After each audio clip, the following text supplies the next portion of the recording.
Hi my day energetic friends. జీవితంలో ప్రతి ఒక్కడికి కూడా ఏదో టైంలో ఒక్కసారైనా కాశ్మీర్ వెళ్ళాలనే కోరిక ఉంటుంది కదా. సో బేసిక్గా నాకు కూడా ఎప్పటి నుంచైనా సరే కాశ్మీర్ చూడాలని ఒక చిన్న కోరిక ఉండేది.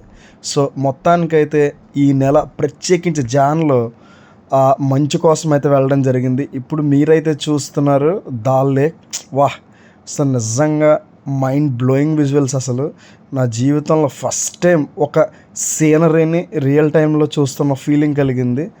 సో నిజంగా ప్రతి ఒక్క మూమెంట్ కూడా జీవితంలో మర్చిపోలేని మూమెంట్స్ అన్నీ కూడా ఈ యొక్క ట్రిప్ నాకు ఇచ్చింది. ఇప్పుడు మీరు ఏదైతే చూస్తున్నారో శంకరాచార్య హిల్, ఇంకా కాశ్మీర్లో ధ్వంసం కాని ఆలయం ఏదైనా ఉంది అంటే కేవలం ఈ శంకరాచార్య టెంపుల్ మాత్రమే ఉంది. అది కూడా ఆర్మీ మెయింటెనెన్స్లో ఉంది. ఇప్పుడు మీరు చూస్తుంది అయితే మొఘల్ గార్డెన్స్, అలాగే ఇప్పుడు మీరు చూస్తున్నది అయితే కనుక జమా మసీద్. ఈ రెండు కూడా కాశ్మీర్లో శ్రీనగర్లో చూడవలసిన విజిటింగ్ ప్లేసెస్లో రెండు. సో ఇప్పుడు మీరు ఏదైతే చూస్తున్నారో ఇదంతా కూడా కాశ్మీర్ వ్యాలీ అన్నమాట. అసలు స్టన్నింగ్ విజువల్స్ కదా. అసలు ఎటువైపు చూసిన మంచు, వాహ్. నెక్స్ట్ ఇప్పుడు మీరు చూస్తుంది అయితే సోన్మార్గ్ టనల్. మేము వెళ్ళిన 1 వీక్ బ్యాక్ అయితే పిఎం మోడీ గారు దీన్ని అయితే ప్రారంభించారు. ఇది లేకి శ్రీనగర్ని రెండింటిని కూడా కనెక్ట్ చేసే మెయిన్ హైవే అన్నమాట. ఇది వరకు మంచు వల్ల మొత్తం 2-3 మంత్స్ అసలు ట్రాన్స్పోర్టేషన్ ఉండేదే కాదు. బట్ ఇప్పుడు ఈ టన్నెల్ వల్ల చాలా ఈజీగా లే అయితే మనం చేరుకోవచ్చు.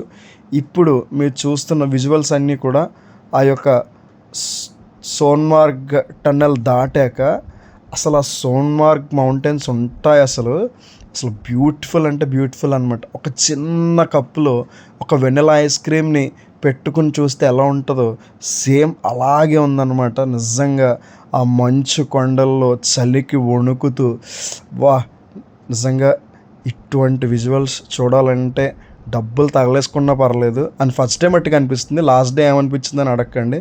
సో నాతో పాటు వచ్చిన my travel partner Mrs Madhuri.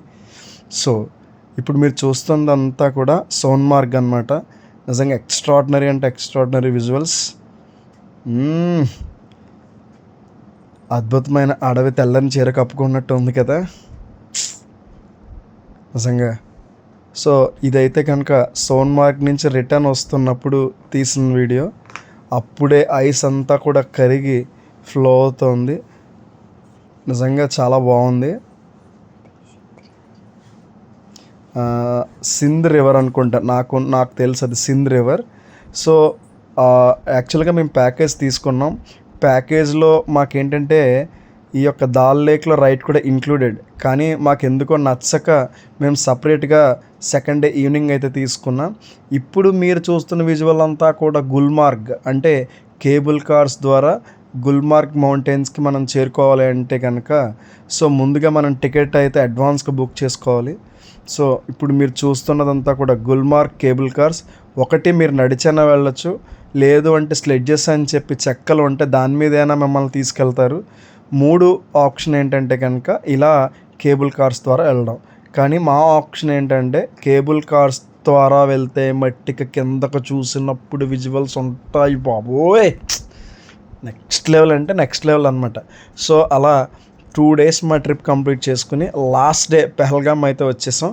So ఈ పెహల్గామ్లో మనం పైకి వెళ్ళాలి అంటే కనుక ఖచ్చితంగా గుర్రాల ద్వారానే వెళ్ళాలి. ఇప్పుడు మీరు చూస్తున్నది అయితే కనుక స్విట్జర్లాండ్ వ్యాలీ.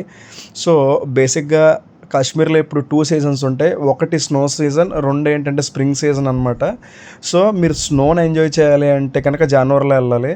స్ప్రింగ్ని ఎంజాయ్ చేయాలి అంటే మట్టి ఖచ్చితంగా ఆఫ్టర్ ఏప్రిల్ వెళ్ళాలి.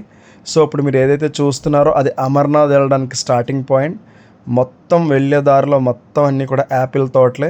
ఇప్పుడు మీరు చూస్తున్నారు కదా, న్యాచురల్గా యాపిల్ నుంచి ఎక్స్ట్రాక్ట్ చేసిన జ్యూస్ అయితే తీస్తూ ఉన్నారు. సో ఇంచుమించుగా కొన్ని 100 ఎకరాల్లో ఇక్కడంతా కూడా యాపిల్ సాగు చేస్తూ ఉంటారు. అంతేకాకుండా ఇక్కడి నుంచి చాలా దేశాలకి కూడా ఎగుమతి అవుతూ ఉంటుంది. ఆఖరిగా లాల్ చౌక్ని కూడా చూసేసాం. అసలు శ్రీనగర్ వెళ్ళి లాల్ చౌక్ చూడకుండా ఎవడైనా ఉంటాడా? అందులోని మేము వెళ్ళిన రోజు రిపబ్లిక్ డే రోజున వెళ్ళడం జరిగింది. నిజంగా వన్ ఆఫ్ ద బెస్ట్ అంటే బెస్ట్ ఎక్స్పీరియన్స్ అనమాట. నిజంగా వైపు చూస్తే ఉంటుందండి మార్కెట్. అసలు ప్రత్యేకించి సండే తప్పనిసరిగా విజిట్ చేసే ప్రయత్నం చేయండి. సో మనకి ఎక్కడికక్కడ ఆర్మీ ఆఫీసర్స్ అయితే ఉంటారు. So no issues. సో ఆ విధంగా శ్రీనగర్ నుంచి ఢిల్లీ చేరి, ఢిల్లీ నుంచి హైదరాబాద్ వచ్చి, తిరిగి మళ్ళీ హైదరాబాద్ నుండి మా నరసాపురం అయితే ట్రైన్ అయితే ఎక్కేస్తూ ఈ జర్నీకి స్వస్తి చెప్పే ప్రయత్నం చేస్తూ మరొక అద్భుతమైన వ్లాగ్తో మీ ముందుకు వచ్చేస్తాం. Until then bye.